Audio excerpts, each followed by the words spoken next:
Assalamualaikum warahmatullahi wabarakatuh. Perkenalkan, nama saya Fedliana Gita Adila dengan nomor induk mahasiswa 4202100025. Saya dari Prodi Pendidikan Biologi, Fakultas Keguruan dan Ilmu Pendidikan. Di sini saya akan mempresentasikan tentang hasil wawancara saya kemarin yang saya laksanakan di lingkungan sekitar rumah saya dan yang saya laksanakan pada hari Selasa 14 Desember 2021. Yang itu yang pertama dari sanitasi lingkungan dan yang kedua tentang pengelolaan sampah. Mari kita bahas satu-satu dari sanitasi lingkungan ke pengelolaan sampah. Yang pertama yaitu sanitasi lingkungan. Sanitasi bisa diartikan dengan suatu usaha yang mengawasi beberapa faktor lingkungan fisik yang berpengaruh kepada manusia, terutama terhadap hal-hal yang mempengaruhi efek, merusak perkembangan fisik, kesehatan, dan kelangsungan hidup. Sedangkan sanitasi lingkungan sendiri bisa diartikan dengan usaha untuk mencapai lingkungan sehat melalui pengendalian faktor lingkungan fisik, khususnya hal-hal yang memiliki dampak merusak perkembangan fisik, kesehatan, dan kelangsungan hidup pada manusia. Nah, selanjutnya apa saja sih jenis-jenis sanitasi lingkungan? Sanitasi lingkungan terdiri dari 5 jenis. Yang pertama, water supply atau persediaan air. Yang kedua yaitu refuse disposal. Yang ketiga, food sanitation. Yang keempat, insect and rodent control. Dan yang kelima, kesehatan dan keselamatan kerja. Mulai dari pertama dulu, water supply atau persediaan air adalah kualitas, kuantitas, dan pemanfaatan air. Sedangkan yang kedua yaitu refuse disposal, yaitu cara pembuangan sampah, peralatan pembuangan sampah, dan cara penggunaan. Yang ketiga, food sanitation adalah penyimpanan, pengolahan, dan penyajian makanan. Sedangkan yang keempat yaitu insect and rodent control, yaitu pengendalian serangga dan binatang pengerat. Yang terakhir, kesehatan dan keselamatan kerja, itu tentang kegiatan K3. Dalam wawancara kemarin yang saya laksanakan pada Selasa 14 Desember, saya memiliki 3 responden, yaitu yang pertama Ibu Samini, 39 tahun, dan yang kedua Ibu Kristanti, berusia 40 tahun, dan yang ketiga Ibu Paramanandi yang berusia 31 tahun.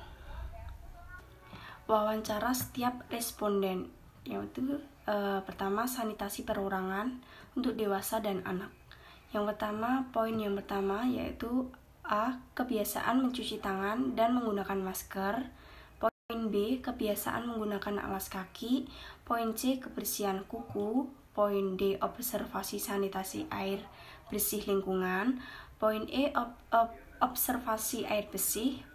Poin F yang pertama yaitu jenis jamban, yang kedua analisis potensi pencernaan biotik, dan poin yang terakhir yaitu poin G, saluran pembuangan air limbah. Nah, sekarang tentang hasil wawancara.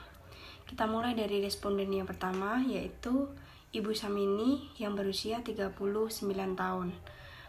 Kesimpulan dari responden pertama yaitu dari poin A dan B, Ibu Samini dan anaknya sudah terbiasa atau selalu melakukan kebiasaan tersebut, yaitu mencuci tangan dan penggunaan masker. Tentang poin C, Ibu Samini dan anaknya sudah terbiasa memotong kuku dan anaknya juga tidak pernah menggigiti dan memasukkan jari atau benda lainnya ke dalam mulut. Kita lanjut pada poin D, yaitu Ibu Samini sudah menggunakan toilet pribadi di rumah. Sumber air minumnya menggunakan sumur jenis timba dengan kriteria risiko pencemarannya yang tinggi. Lanjut poin E, yaitu air berasal dari sambungan rumah pribadi menggunakan air kran untuk keperluan sehari-hari dan menggunakan tandon untuk menyimpan air. Jadi kriteria risiko pencemarannya tinggi. Kita lanjut ke poin F, yaitu menggunakan jenis jamban atau toilet yang leher angsa dengan septic tank dan resapan dengan jarak dari sumber air bersih lebih dari 10 meter. Keadaan jambannya tertutup dan jadi kriteria risiko pencemarannya rendah.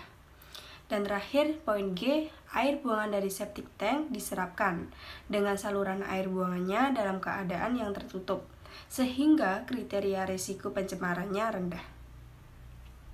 Sekarang kita lanjut ke responden yang kedua, yaitu dengan Ibu Kristanti yang berusia 40 tahun. Kesimpulan dari wawancara responden yang kedua ini yaitu yang mengenai poin AB, Ibu Kristanti dan anaknya sudah terbiasa atau selalu melakukan kebiasaan tersebut, yaitu mencuci tangan dan tentang penggunaan masker.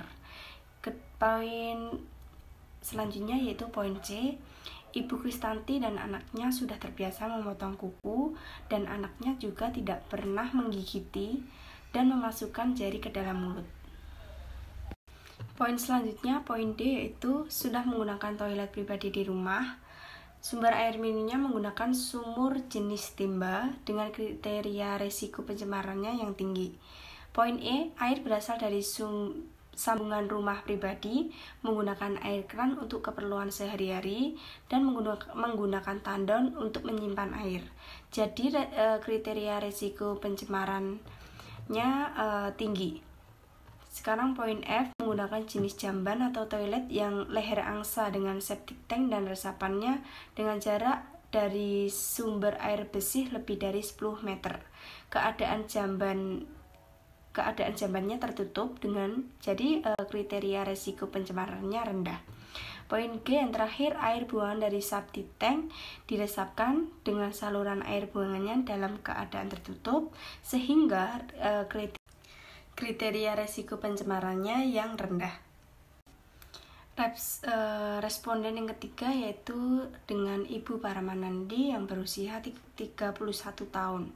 Kesimpulan dari responden yang ketiga ini yaitu mengenai poin A dan poin B, Ibu Paramanandi dan anaknya sudah terbiasa dan selalu melakukan kebiasaan tersebut, yaitu selalu mencuci tangan dan penggunaan masker.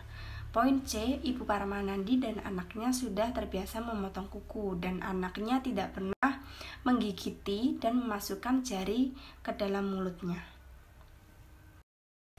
Selanjutnya poin D yaitu sudah menggunakan toilet pribadi di rumah. Sumber air minumnya menggunakan sumur jenis bor dengan kriteria risiko pencemarannya yang tinggi. Poin E, air berasal dari sambungan rumah pribadi, menggunakan air keran untuk keperluan sehari-hari, dan menggunakan tandon untuk menyimpan air.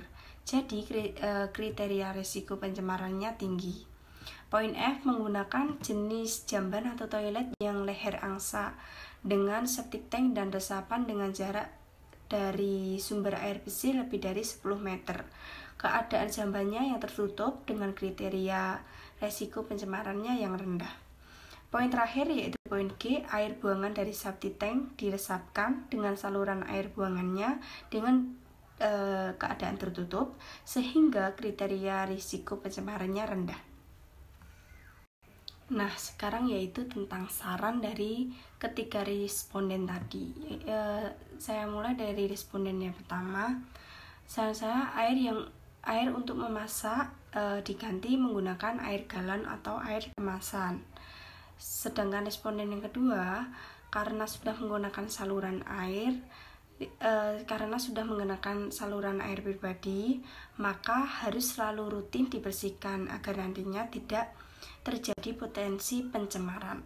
Yang terakhir tentang responden yang ketiga, karena semuanya sudah menggunakan saluran pribadi di rumah, mulai dari toilet dan saluran airnya, jadi harus lebih berhati-hati lagi dalam merawatnya supaya tidak terjadi hal-hal yang tidak diinginkan, contohnya seperti pencemaran.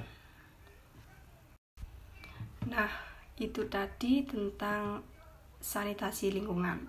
Selanjutnya tentang pengelolaan sampah. Mulai dari definisinya yaitu sampah adalah sisa kegiatan sehari-hari manusia atau dari proses alam yang berbentuk padat, cair, dan gas. Tetapi sampah pada umumnya itu berbentuk padat. Dampaknya yang pertama, vektor penyakit seperti lalat, nyamuk, tikus, dan sebagainya. Yang kedua, habitat dari berbagai penyakit. Dan yang ketiga, sumber pencemar bagi tanah, air, dan udara. Nah, sekarang apa sih dampak sampah terhadap kesehatan dan lingkungan?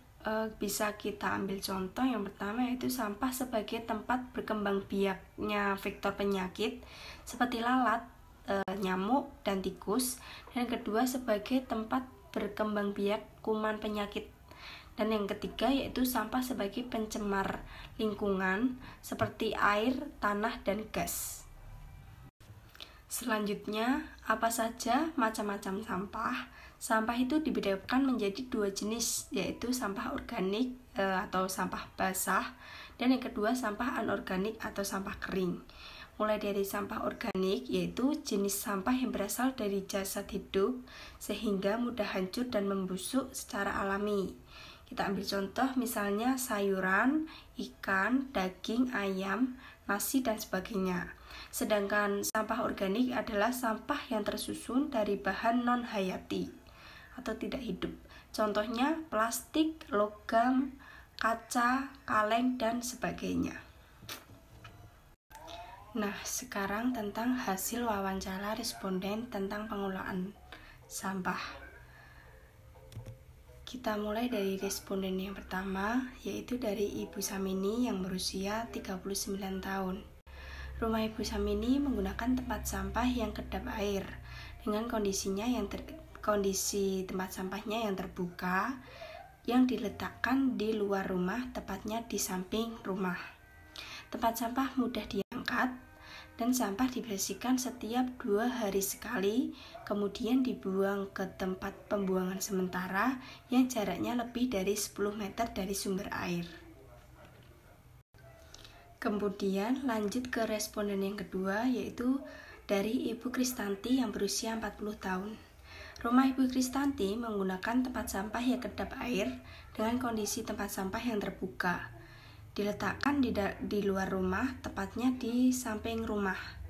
Tempat sampahnya mudah diangkat dan sampahnya dibersihkan setiap 2 hari sekali dan dibuang ke tempat pembuangan sementara yang jaraknya lebih dari 10 meter dari sumber air.